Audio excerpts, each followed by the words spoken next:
It's also an honor for me to be here with a man of personal courage and conviction, who I'm told his roots in New England run all the way back to the Mayflower. He's a lifelong businessman. He's represented Lisbon in the Maine House of Representatives. He's all about faith and family and freedom, and he is going to be the next congressman from the 2nd Congressional District. Join me in thanking Dale Crass for stepping up for America.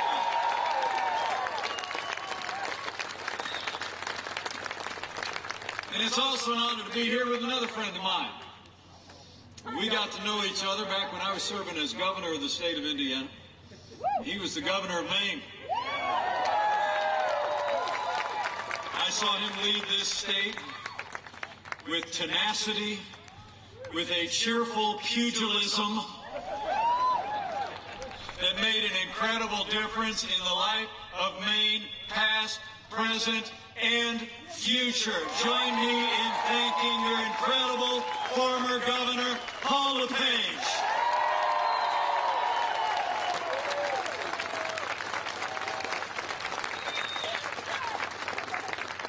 I'll tell you what, he was one of my favorite governors in America, and he just might be again.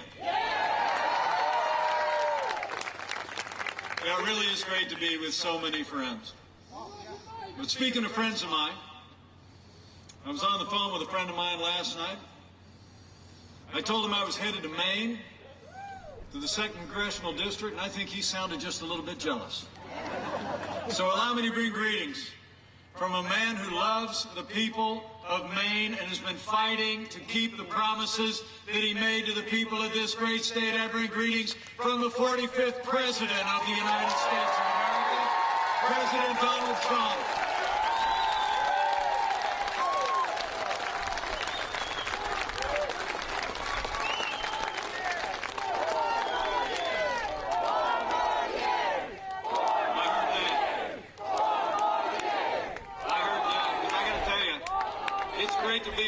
It's great to be in Maine in this beautiful day here in New England. But I'm here for one reason and one reason only. And that is that Maine and America need 4 more years of President Donald Trump in the White House. It's on, Maine, and the road to victory runs right through northern Maine.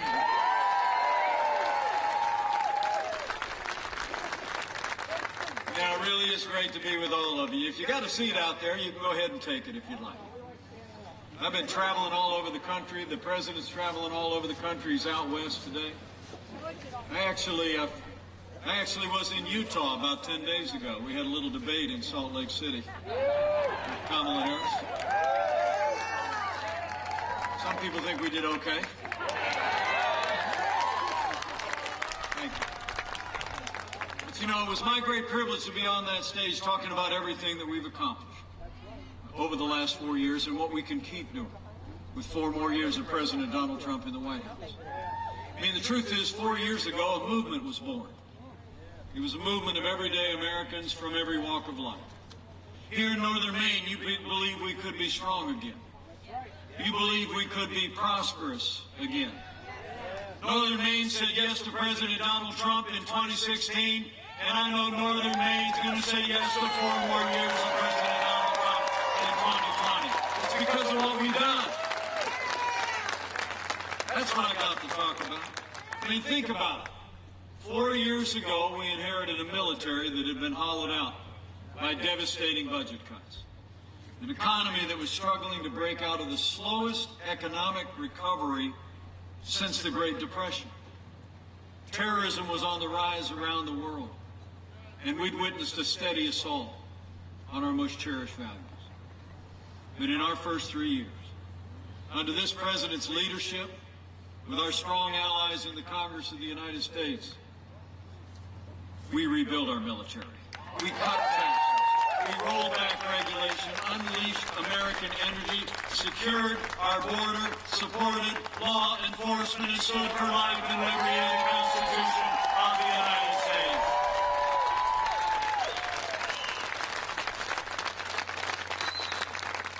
It all begins with providing for the common defense, doesn't it? It's amazing to think, when we took office, after years of reckless budget cuts to our national defense, when Joe Biden was vice president, President Donald Trump went straight to work, and he signed the largest increase in our national defense since the days of Ronald Reagan. I mean, I have to tell you, as the proud father of a United States Marine and the father-in-law of a United States Navy pilot, I couldn't be more proud to serve alongside a president who cares so deeply about the men and women of our armed forces and their families. We've invested in our national defense at an unprecedented level, $2.5 trillion to make the strongest military in the history of the world stronger still. We're well on our way to a 350-ship Navy, many of which will be built at Bath Iron Works right here in Maine, because Bath built is best. And the truth is, under this president's leadership, we're finally giving our soldiers, sailors, airmen, Marines, and Coast Guard the resources and support that they need to defend this nation and come home safe. And with that renewed American strength, we've taken the fight to radical Islamic terrorists on our terms, on their soil. And last year, at the direction of their commander-in-chief, our armed forces took down the last inch of territory under the black flag of ISIS, and our special forces took out their leader without one American casualty.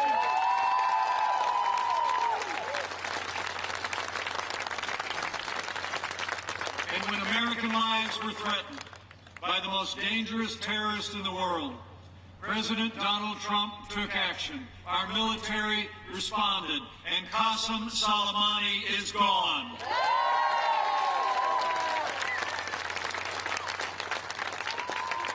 So we've rebuilt our military. We've stood with our allies and stood up to our enemies. And in our first 3 years, again, I just have to tell you, it was the slowest economic recovery in nearly a century. President Trump kept the promises that he made to the people of Maine. We put an economic agenda into practice that created the strongest economy in the history of America.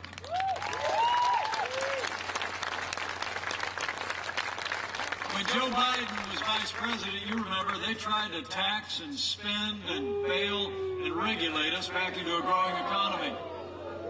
But now, even now, in the midst of a global pandemic, Joe Biden wants to raise taxes by $4 trillion. Think about that. Joe Biden said he wants to repeal all the Trump tax cuts on day one. That would mean your average family of four would see a $2,000 increase in their taxes every single year.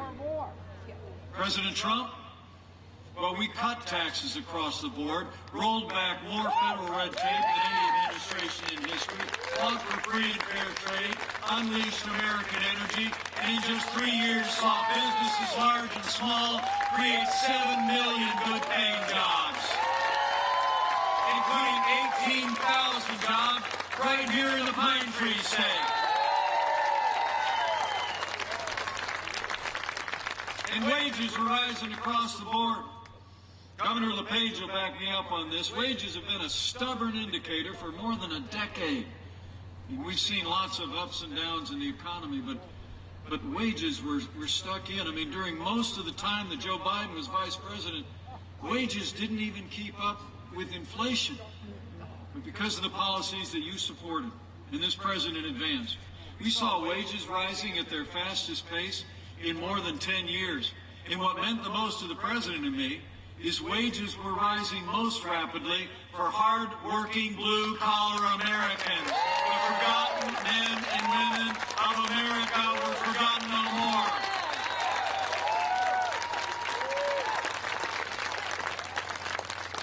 And when you talk about manufacturing, the choice could not be more clear as well. I mean, when Joe Biden was vice president, America actually lost 200,000 manufacturing jobs. And remember 4 years ago, when the last president basically told the American people those jobs were never coming back? Remember his famous question? What magic wand do you have? Oh, you didn't need a magic wand. We just needed President Donald Trump to lay out 500,000 manufacturing jobs created in just 3 years.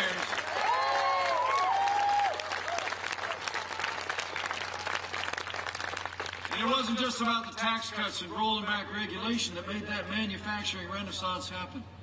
It was because in President Donald Trump, we had a leader who fought for free and fair trade that put American jobs and American workers first.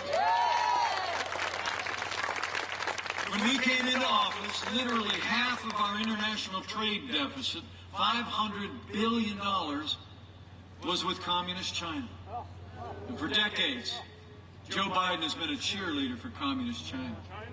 He actually said that the rise of China was a positive development for America. And he scoffed at the notion that China was even a competitor of our country.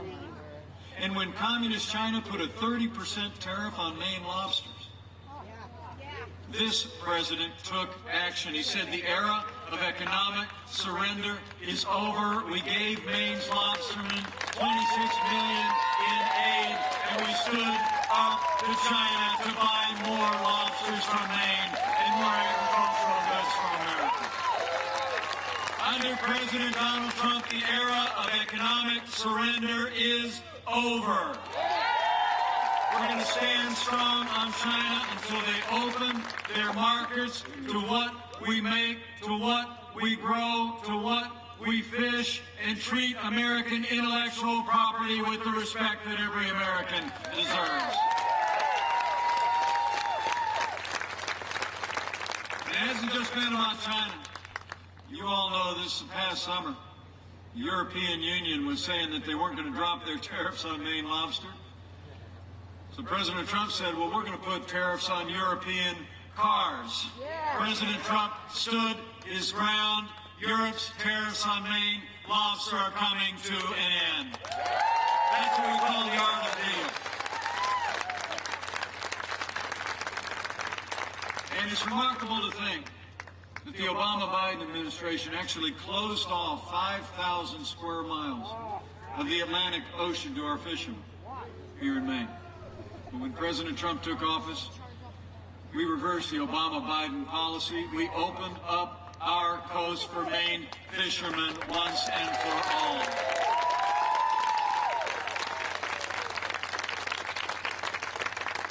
And in President Donald Trump, you have someone that's going to be fighting every day for the next 4 years, just the way he's fought for the last 3.5 years.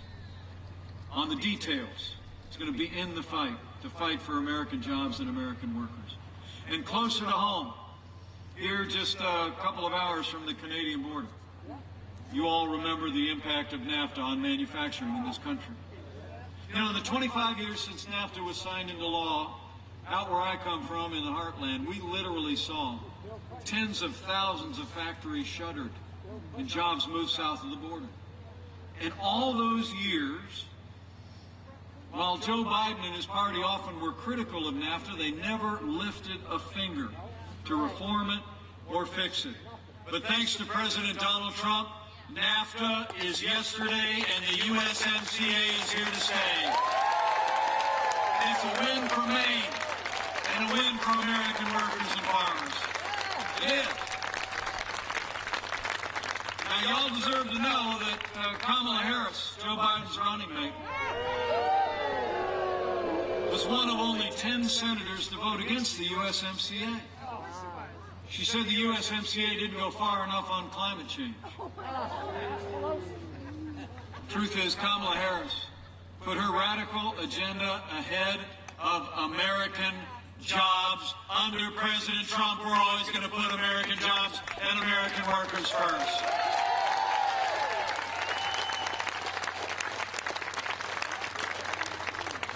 So men and women across Maine, look, we have a choice to make when it comes to this economy in the days ahead. As our nation is recovering from the worst global pandemic in 100 years, you got to ask yourself, you got to ask your neighbors and friends, who do you think is going to bring this economy all the way back and then some?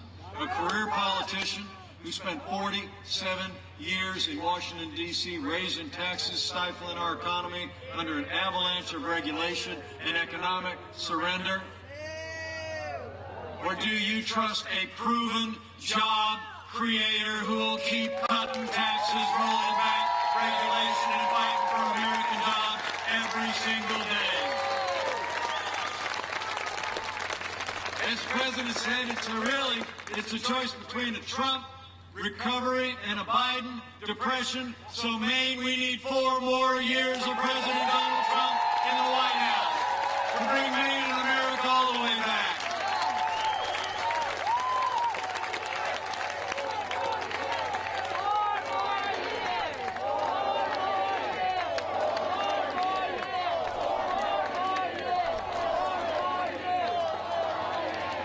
So we've stood for our national security.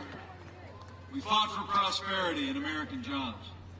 We stood for American energy and American workers. And every single day, President Donald Trump has stood for the rule of law. We've appointed more than 200 conservative judges to our federal courts at every level. And they are all men and women who will uphold all the God-given liberties enshrined in our Constitution, like the freedom of religion, the freedom of speech, and the Second Amendment right to keep and bear arms.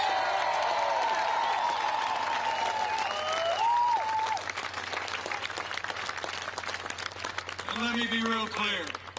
President Donald Trump and I are not going to let big tech block the truth. We're not going to let big tech censor what Americans read or see or say in this election or ever.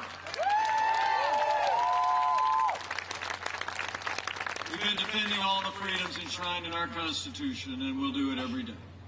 Now, last month, we paused as a nation to rightly honor the life and service of the late Justice Ruth Bader Ginsburg. But when the memorials were over, President Trump fulfilled his constitutional duty when he nominated a brilliant, principled, conservative woman who loves the Constitution to the Supreme Court of the United States. He nominated Judge Amy Coney Barrett.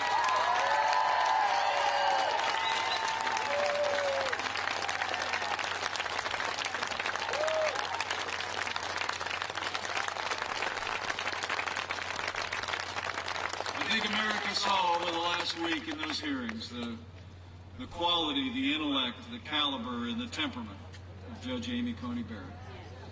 And I'm a little bit biased because, you know, she's a Hoosier. I think every American is going to be well served as her confirmation moves forward. Now, the President and I have been calling on Democrats to give Judge Barrett a respectful confirmation, but we had reason to be concerned. And you all remember during her confirmation to the Court of Appeals a couple years ago, leading Democrats in Washington, D.C., and liberal elites around the country were attacking Judge Barrett because of her Christian faith. In fact, the leading Democrat on the Judiciary Committee said she was concerned about Judge Amy Coney Barrett 2 years ago because, speaking of her Catholic faith, she said, quote, "The dogma lives loudly within you." And Hollywood elites have already begun to criticize Judge Barrett and her faith again. Well, I got a message for the Democrats in Washington and their Hollywood friends. That dogma lives loudly in me. That dogma lives loudly in you. And the right to live and work and worship according to the dictates of our faith lives loudly in the Constitution of the United States of America.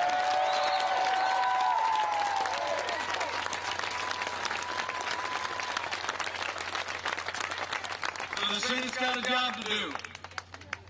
And after they discharge their duty to advise and consent, I'll make a prediction. We're going to fill that seat. Judge Amy Coney Barrett is going to be Justice Amy Coney Barrett.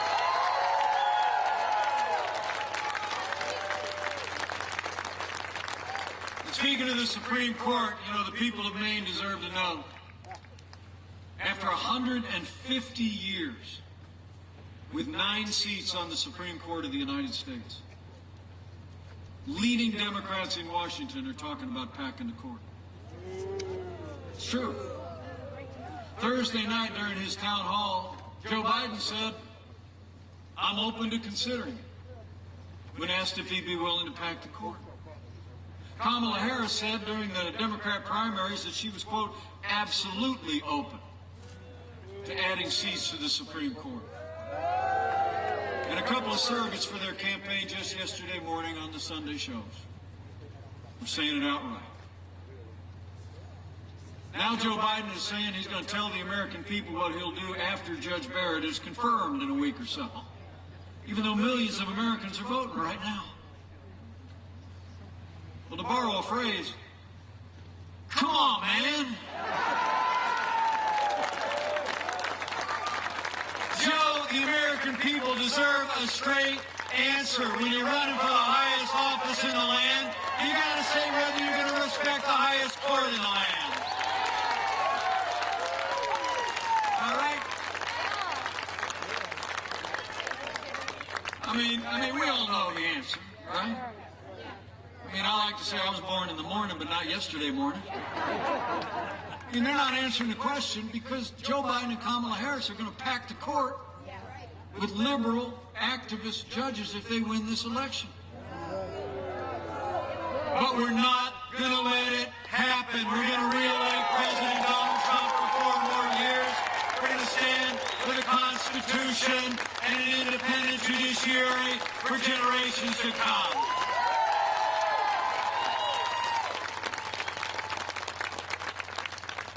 So we stood for the rule of law, prosperity, and our security. And President Donald Trump has stood every day with the men and women who serve on the thin blue line of law enforcement, and we always will.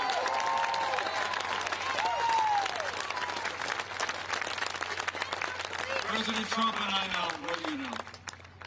The men and women who serve in law enforcement are some of the best people in this country. Amen. You know, when I was growing up in a small town in Indiana, we used to go back to my grandparents' home in Chicago. Me and my 3 brothers, when we were young, would stand in my grandparents' living room as my uncle would come out dressed for work. My uncle was in the Chicago Police Department for 25 years. Woo! He'd walk out in that uniform with that badge and that sidearm. My brothers and I just look up in awe. Yeah. All my heroes wear uniforms.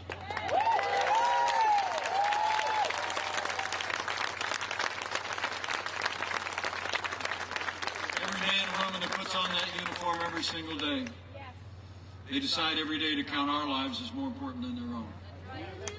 And those who serve in law enforcement deserve the respect of every American every single day.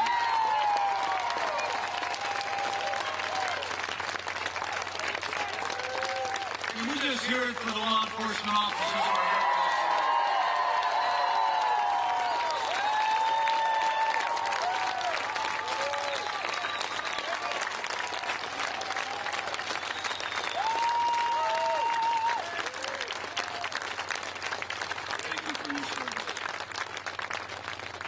Now, the President and I will always support the right of Americans to peaceful protest. It's enshrined in the Constitution. But rioting and looting is not peaceful protest. Burning businesses is not free speech. I was in Minneapolis just a few short weeks ago. I met an incredible African-American woman named Flora Westbrook. Flora started her salon 35 years ago in downtown Minneapolis. It became a staple of the community. But she told me of that week, just a few days after the killing of George Floyd, how she watched in horror as the rioters and protesters came closer and closer and closer to her business until the Friday night when they burned it to the ground. I stood there with Flora looking at the ashes of her dreams. And I told her, we're going to rebuild Florida. Bigger and better than ever before. And we're going to have safe streets in Minneapolis and in every city in this country for every American of every race and creed and color. So help us God.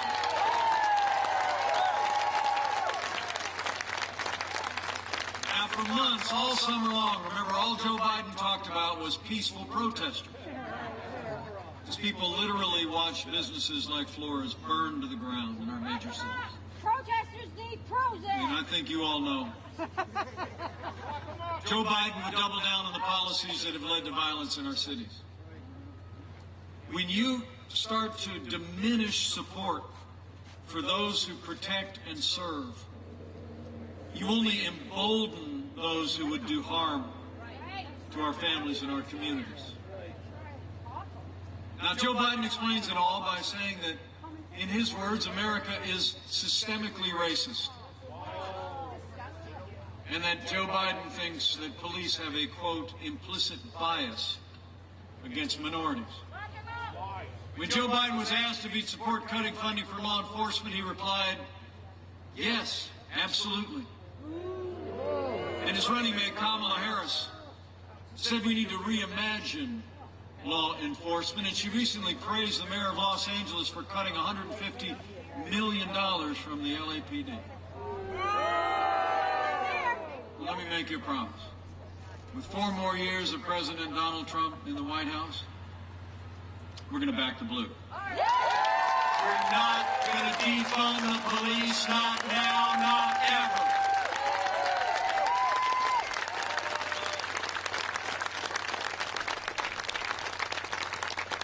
We're going to have law and order, men and women, in every city and every town in this country.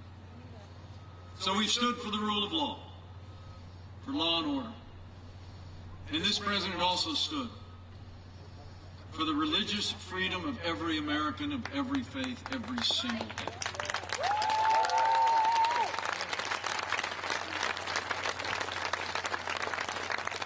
I don't have to tell all of you here in New England, this nation was founded by people who came here to embrace freedom.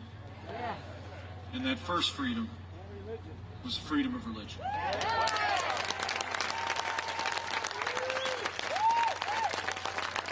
When Joe Biden was vice president, he saw a steady assault on the religious liberty of Americans. We did, truthfully. I mean, under the last administration, after they passed Obamacare with its mandates, believe it or not, Joe Biden was vice president, they hauled a group of nuns into federal court to order them to compromise their faith to live under the strictures of Obamacare.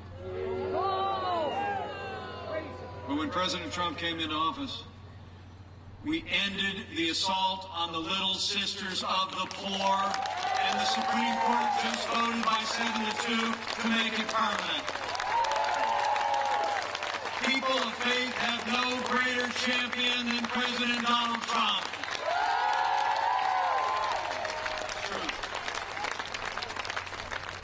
And finally, when you speak about our values, the timeless ideals of this country, I couldn't be more proud to be vice president to a president who stands without apology for the sanctity of human life.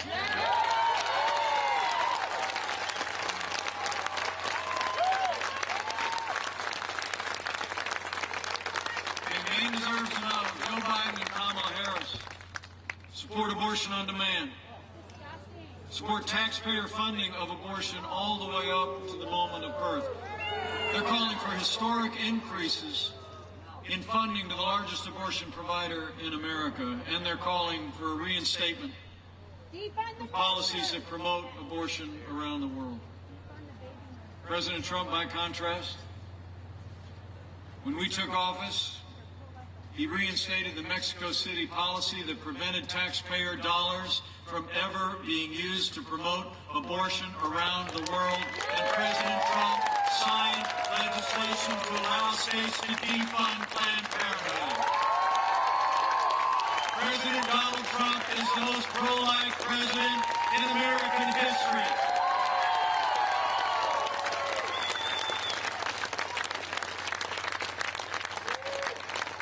And the truth is, in our first 3 years, we accomplished so much. Rebuilt our military, revived our economy. We stood for law and orders, liberties, and life. And let me say, none of that would have been possible without Republican majorities in the Congress. That's why right after you re-elect President Donald Trump for 4 more years, we need Northern Maine to send Dale Crafts to a new Republican majority in the House of Representatives and retire Nancy Pelosi once and for all.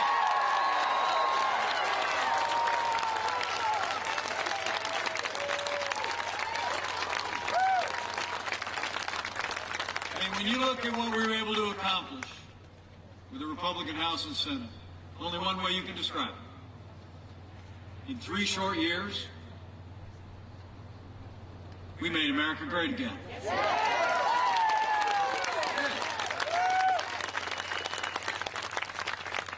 And then the coronavirus struck our nation from China.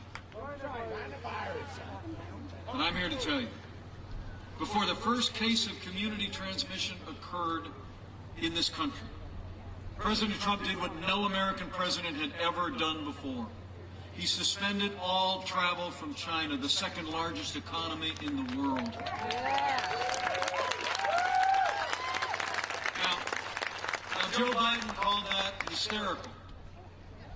He criticized the president's move as xenophobic and said that it would actually make things worse. But I can tell you, having led the White House Coronavirus Task Force for these last 8 months, President Donald Trump's action suspending travel from China saved untold American lives and bought us time to stand up the greatest national mobilization since World War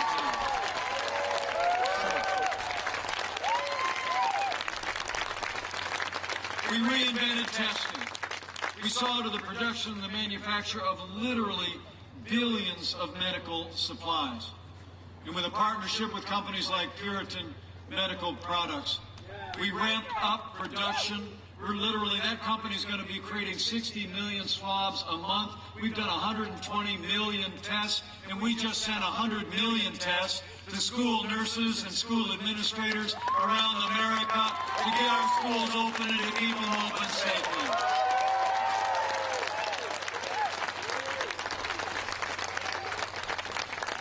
As we worked every day to make sure our incredible doctors and nurses and caregivers have the supplies and support they need to give any American impacted by the coronavirus the support and the health care we'd want a family member to have. All along the way, we've been developing incredible medicines called therapeutics that have literally been saving lives every single day. And we're very confident that before the end of this year, we will have the first safe and effective coronavirus vaccine with millions of doses to distribute across this country.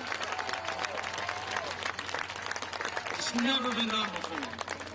And as the president announced this last weekend, CVS and Walgreens are going to partner with the federal government as soon as those vaccines are available to distribute them to seniors in nursing homes free of charge all across America.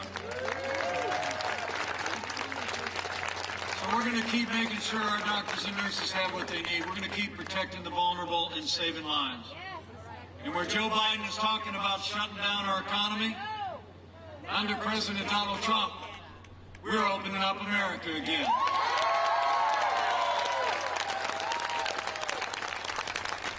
It's amazing to think, after losing 22 million jobs at the height of this pandemic, because of the strong foundation that President Trump poured with your support in our first 3 years, and because of the unprecedented recovery and relief aid to families and businesses, we've already seen 11.5 million Americans go back to work, including 49,000 people right here in the state of Maine.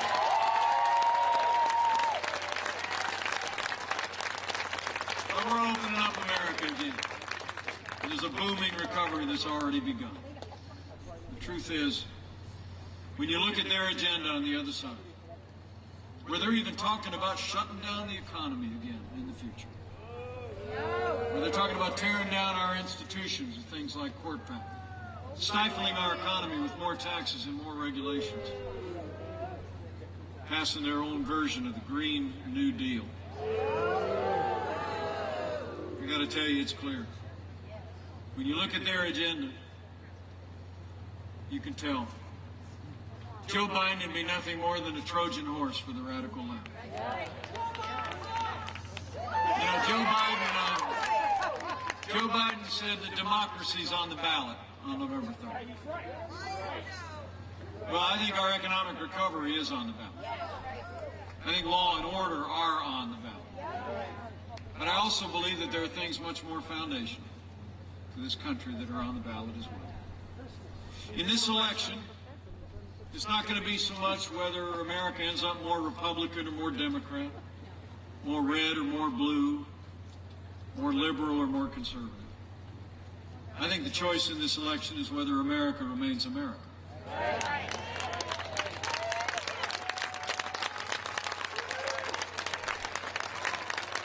It's whether we're going to let Joe Biden, Kamala Harris, the Democratic Party, and the radical left take our nation down a leftward path of more taxes and less freedom, more government mandates, stifling our economy, walking away from the cherished ideals and values that have always made this country great. And honestly, in my heart, men and women, I think it's a choice between freedom and socialism. We're heading to a boundless future built on the principles of American freedom. Their policies would set us on an inexorable path of socialism and decline. So for our freedom, and for all the ideals that have always made this country great and will make her greater than ever before, we need to decide right here and right now that Joe Biden will never be president of the United States. We're going to re-elect President Donald Trump for 4 more years.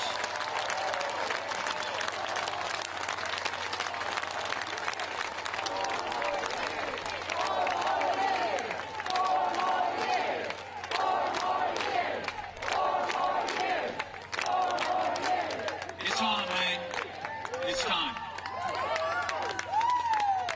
And we got 15 days to go.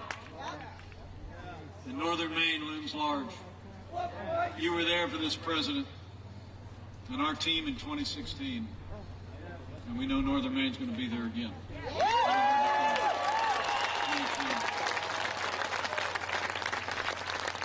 Because, you know, 4 years ago, it was about a man who was articulating a vision and a leadership that could make America great again. And now there's a record of leadership that saw us create the most prosperous economy in history, the strongest military we have ever had, who strengthened the foundation of the rule of law and our constitutional ideals, and saw our nation through one of the most challenging years that any of us can recall. I mean, I got to tell you, I didn't know the president very well before he called me up and asked me to join this ticket 4 years ago. But I said yes in a heartbeat. Because I knew he had the leadership and the vision to turn this country around. I'll never forget the night that he called me. Paul, I was at the governor's residence in Indiana. My family and I had prayed all the way through it. We'd been tipped off that we were going to get a phone call and asked to join the ticket. My wife was standing next to me, 11 o'clock at night. The phone rang, and I picked it up. I heard that familiar voice over the phone line. And he said, "Mike, it's going to be great." And you know what? Against unrelenting opposition, it's been great every single day for the last 4 years.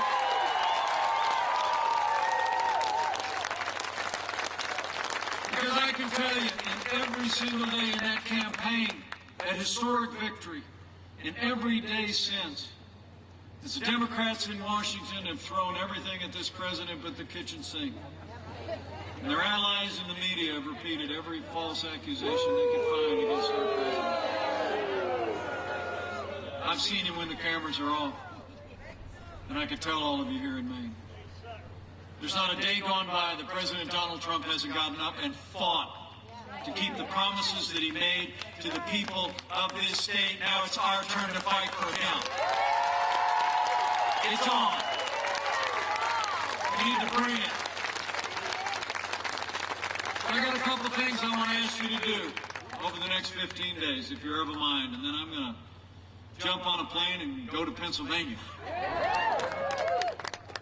First thing we need you to do, for all that we've done, all that we can yet do for this nation,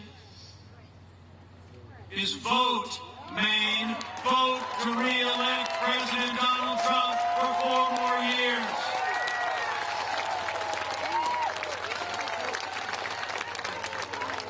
I mean, I'm told you can do absentee in-person voting here in Maine, so, I mean, if you don't have plans the rest of the day, once we're done here, if you're from Herman, just go down to 333 Billings Road. They're open till 4. Vote to re-elect your president. Vote for Dale Crafts. And remember, friends don't let friends vote alone. Bring a family member. Bring a neighbor. Bring a coworker. So after you vote with a friend, and all that remains between now and when the polls close on Election Day, I want you to go tell somebody. You know, when I think back on that election in 2016, when all the pundits and all the pollsters were writing us off, I can tell you, I never doubted that America was going to vote for President Donald Trump. Because I was out with all of you. I mean, literally, I was traveling with him some days where I'd see the tens of thousands of people that would come out for him, and when they'd send me out, I'd literally see the hundreds of people that would come out for me. But it was all the same. I could see a determination of people from every walk of life who had that confidence that your former governor has exuded every day of his life. That American confidence that no matter what life deals with, we can always come back stronger and bigger than ever before. I saw it. I saw that confidence, and I knew people were talking to each other. So when you leave here, I want you to challenge you. I want you to go see your neighbors and friends that worship at work. See, I was over at Dysert's. I ran into Mike. He flew all the way up here to make sure we knew about everything that we'd accomplished, everything you're not hearing on most of your major cable television stations, everything we've accomplished for this country, and what we can do with 4 more years of President Donald Trump in the White House.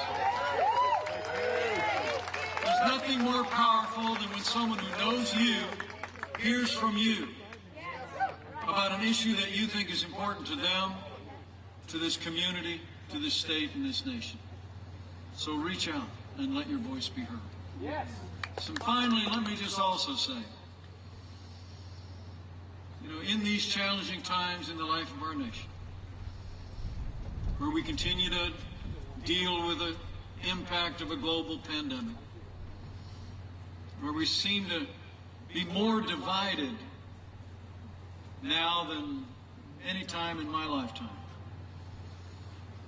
I will tell you that after traveling this country for the last 4 years, I'm convinced that there will always be more that unites us in these United States of America than could ever be. And chief among those things is faith.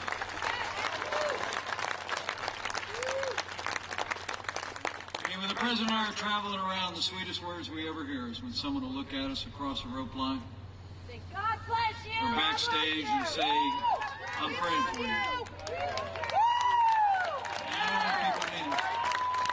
So let me just say to each one of you, in all that remains between now and Election Day, if you're of a mind to do like Karen and I do, to bow the head and bend the knee, this would be a good time to do it too. And when you pray, pray with confidence. Confidence in those ancient words that Americans have clung to in much more challenging times than we could possibly imagine. That if his people who are called by his name will humble themselves and pray and turn, he'll do like he's always done in the long and storied history of this great nation. He'll hear from heaven, and he'll heal this land. This one nation, under God, indivisible, with liberty and justice for all. So pray for America. Pray for all the American people. It'll make a difference, man.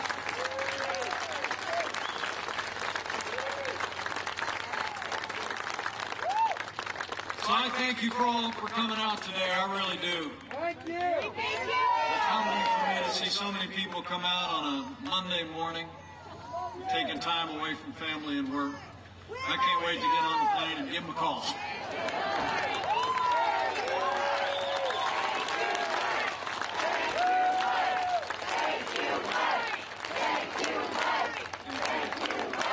I want to tell you, it's been the greatest privilege of my life to be your vice president. I want to thank the people of Northern Maine for giving my family and me the opportunity. But I want to be your vice president for 4 more years.